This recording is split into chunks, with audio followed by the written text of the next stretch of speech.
Well, I got a new knife. The CRKT Facet. Picked this up yesterday. We're going to give a first impressions, talk about it a little bit. Let's go ahead and get to it.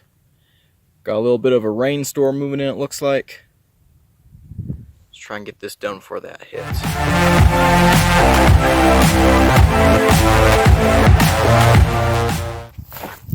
Always something. Came out here to do, first impressions on this little knife. And I happened to look over next to the rock I was sitting on.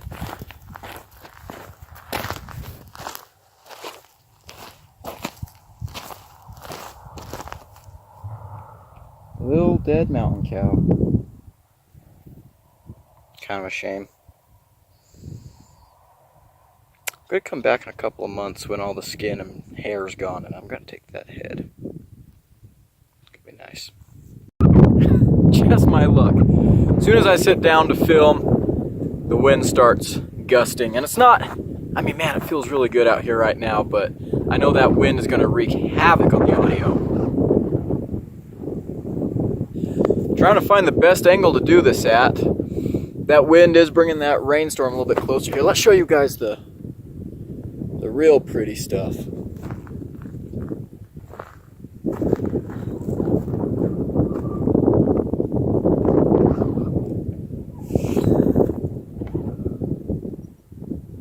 Oh, it's gorgeous.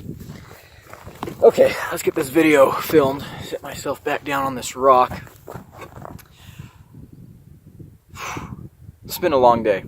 It's been a long week.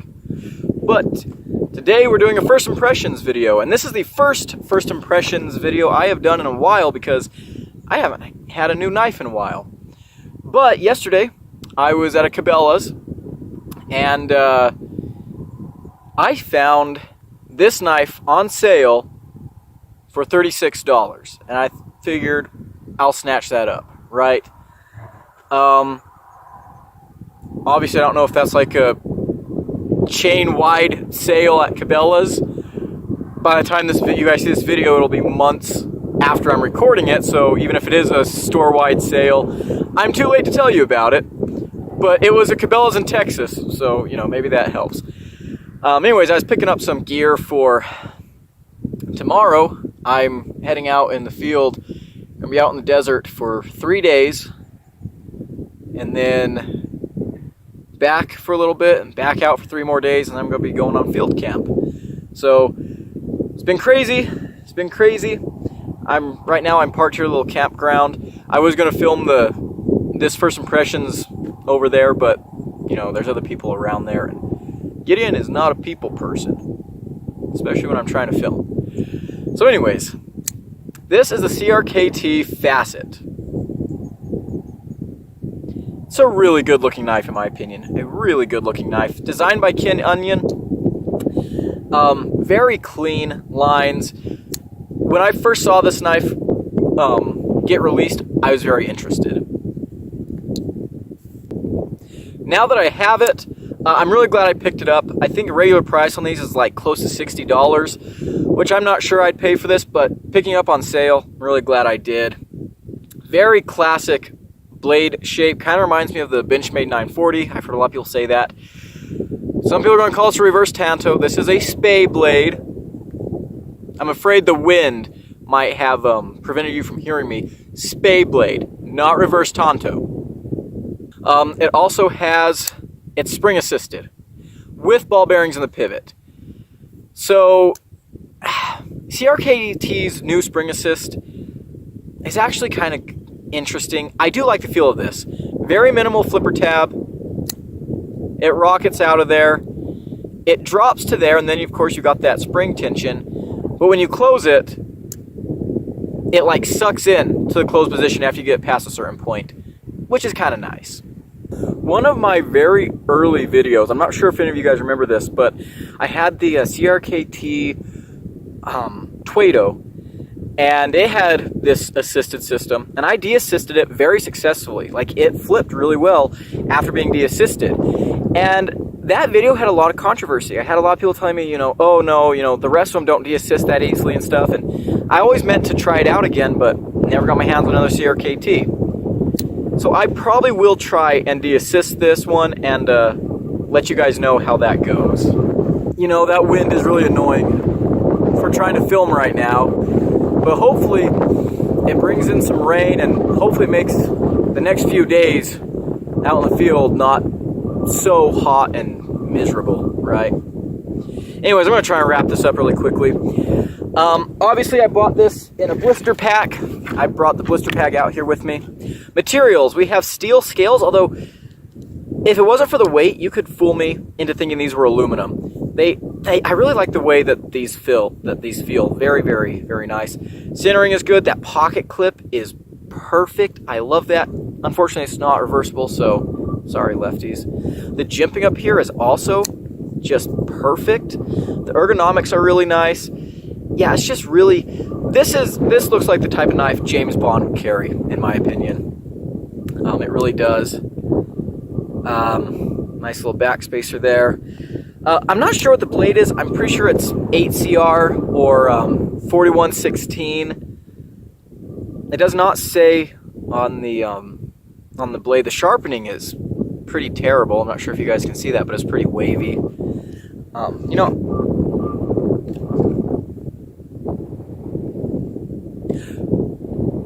D2. Okay, you know, awesome. Awesome. I am really happy to see that. D2 from CRKT. That's really nice. I like to see that. Okay. Wow. Alrighty. Some things I'm not liking. No over travel stop. I find that to be kind of weird. Other than that, though, I'm really impressed with this knife. I'm really, really impressed. It also has an internal stop pin. And this is an actual internal stop pin. I've made a whole video ranting on this before, but you've got three types of stop pins, really. You have your standard stop pin where it's, you know, in the back, like right here in your blade hits that to secure the lockup. You have external stop pins. What everyone always thinks of when they think of external stop pins is like on the Hinder XM18, where they're like those thumb studs that slam into the frame and serve as a stop pin. Those are external stop pins. And then you have internal. An internal stop pin is where it's fixed in the scales, but the blade moves around it. So it passes through the blade, and the blade moves around it. That's what this has. Things like the Civivi McKenna, those are external stop pins. Even though they don't show on the blade outside the scales, like the scales cover them up, they're attached to the blade, and they move with the blade, making them external stop pins. So there we go. There's my rant. That's just something that's a pet peeve of mine. You know, they're exactly the stop pin on the Civivi McKenna is functionally exactly the same as the thumb stud stop pins on a Hinder XM18. So there we go. Just gotta get that off my chest. Hey guys, an interruption in the video. Let's adjust this a little bit. Some thunder. Yes, it's very dark and stormy. I'm actually heading back north after doing some field work, as you might be able to tell from my very nice field clothes. I've been in these clothes for a few days too long. Yeah, I stink. I'm a mess. I was in the field this morning. Anyways, I'm heading back north now, get my place set up for when I'm done with field work and field camp for the summer. Yeah, it's been a really crazy couple of days. Anyways, I wanted to talk more about the stop pin thing that I was talking about in the video for the first impression on this thing, because earlier today I came in possession of a Civivi Plethros? Oh geez, I can't remember what this one's called. Really fun story about how I got my hands on this. I'll make a video about this. I don't think I'm going to review it since it is discontinued, but I'll make a video about how I got my hands on this thing. And yeah, it's a very long, very complicated, goofy story. But this is what I was talking about. A lot of people would call these internal stop pins. Those are external. They're part of the blade. It's an external stop pin, right? If we look at this guy real close, so you can see if you guys can see in there. Yeah, see, there's the stop pin. See it right there? Oh, you know what? It's easier to see it this direction, I think. Yeah, see the stop pin? All right, let's open it. Oh, I hit myself in the face. Stop pin does not move. It's still there. The blade just moves around the stop pin. So that's a true internal stop pin. And this knife here has, external stops. So yeah, it's about to rain again. You know, I got this comment a while back that I thought was kind of hilarious. It was, bro, I thought you lived in the desert. What's up with all the rain? And I thought that was funny because, yeah, it does rain in New Mexico a lot more than I think a lot of people think. Especially like right now, we're kind of getting into our monsoon season. But yeah, the other thing too about my channel is, you know, I split my time between the Chihuahuan Desert and the Rocky Mountains, right? So there's quite a bit of change between those two geographical areas. You know, you've got changes in climate, changes in vegetation, changes in wildlife, and definitely, you know, changes in weather. So, yeah. Anyways, I had to pull over, take a leak, stretch my legs for a little bit, and I can't stand to not be doing something. So whenever I like take a break like this, you know, I was like, you know what, this would be a great time to talk about that thing because I was ranting about that in this other video. And I do want to bring up something real quick. I've noticed I've been doing a lot of videos like this where it's just like bits and pieces of video that I record at different times, you know, I just kind of stitch together into something. And I guess that's kind of the way most of my videos are, like my reviews, for example. Wow, that was a really weird voice crack. Holy cow. Wow. But my reviews, for example, the review cutting I always do before I film the actual review. So I'll take several knives at a time out, and I'll do review cutting on one day of several different knives, and then I keep a list, and I keep the videos on my computer or a flash drive, and so I'll keep track of, okay, so I have these knives I'm reviewing. Has review cutting been done? Yes or no? If the answer is yes, next time I get a chance to sit down and film a review, it's like, okay, well, let's look at my knives that have review cutting already done. I'll rewatch the review cutting videos, and then I will film the review, right? Get my notes out, film the review. So I guess I kind of already do that, but I have noticed I've been putting together a lot more videos lately where it's just, you know, I'm filming things kind of on the go. I've been so busy lately, you know, I'm just filming things here and there and kind of trying to put them into one video. And on the one hand, you know, I think that can make the videos kind of messy, kind of, I mean, for right now, I mean, we're going off on a tangent here, but, you know, it can make the videos a little bit messy, but I kind of like that, we're going to wait for that semi to go by.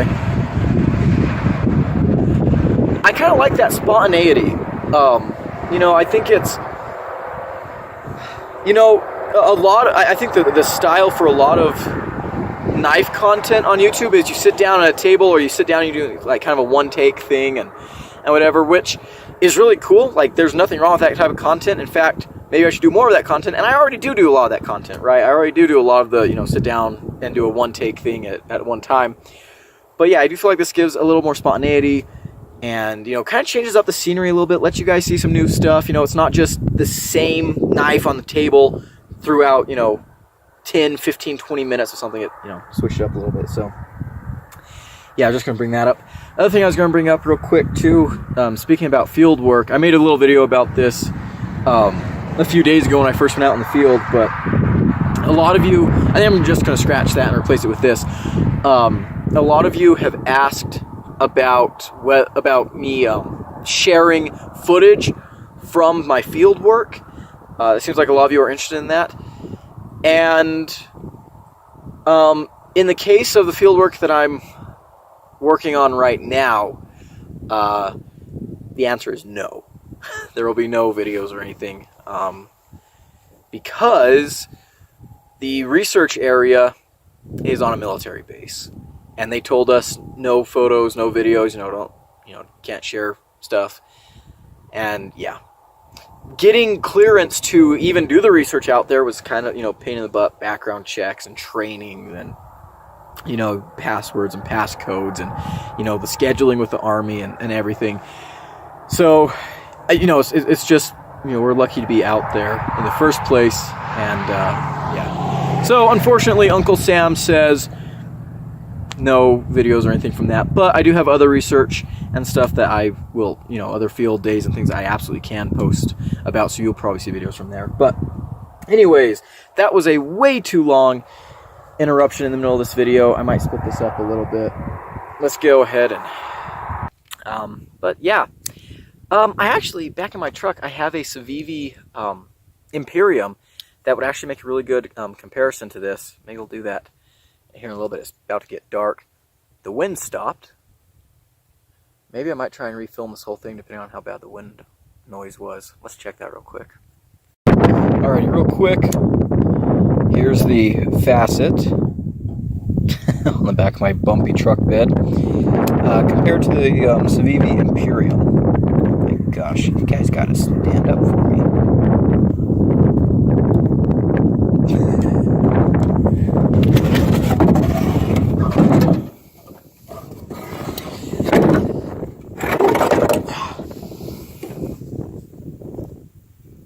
Imperium,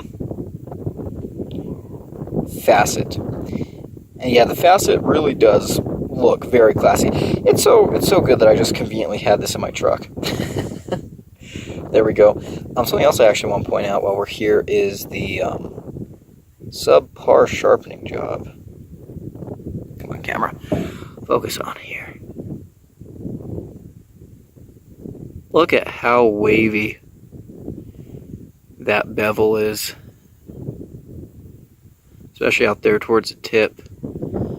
This side looks a little bit better, kind of wonky right there, out to the tip again, but slightly better. Really do like the way they did these handles. It does feel very premium. Alrighty though, there we go. Ooh, look, a knife throw in a first impressions video.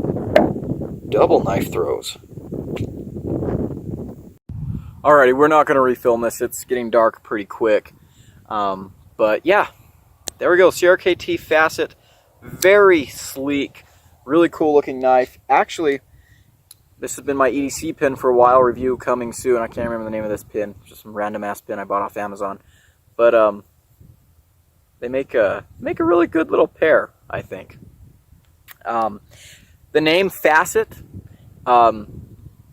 Kind of interesting today. I was at one of the things I was doing today between shifts at work was I was going and listening to some lectures and presentations by a professor who's applying for a position at the university, and so when they're doing that, they come and they give they give a classroom lecture, you know, to show what their teaching style is like and stuff, and then they also give a presentation on their research. And so I went to both of those, and during both of those talks, she was mentioning, she's a mineralogist. She was talking a lot about cutting gems. She cuts gems and stuff, and so yeah, we're talking a lot about facets and things like that, you know, your faces when you're cutting stuff. So yeah, I had this in my pocket. It's kind of interesting. Weird parallels, right? Weird parallels. But yeah, I think I'm gonna call it quits. Man, it's gorgeous here. That sun really went down quick.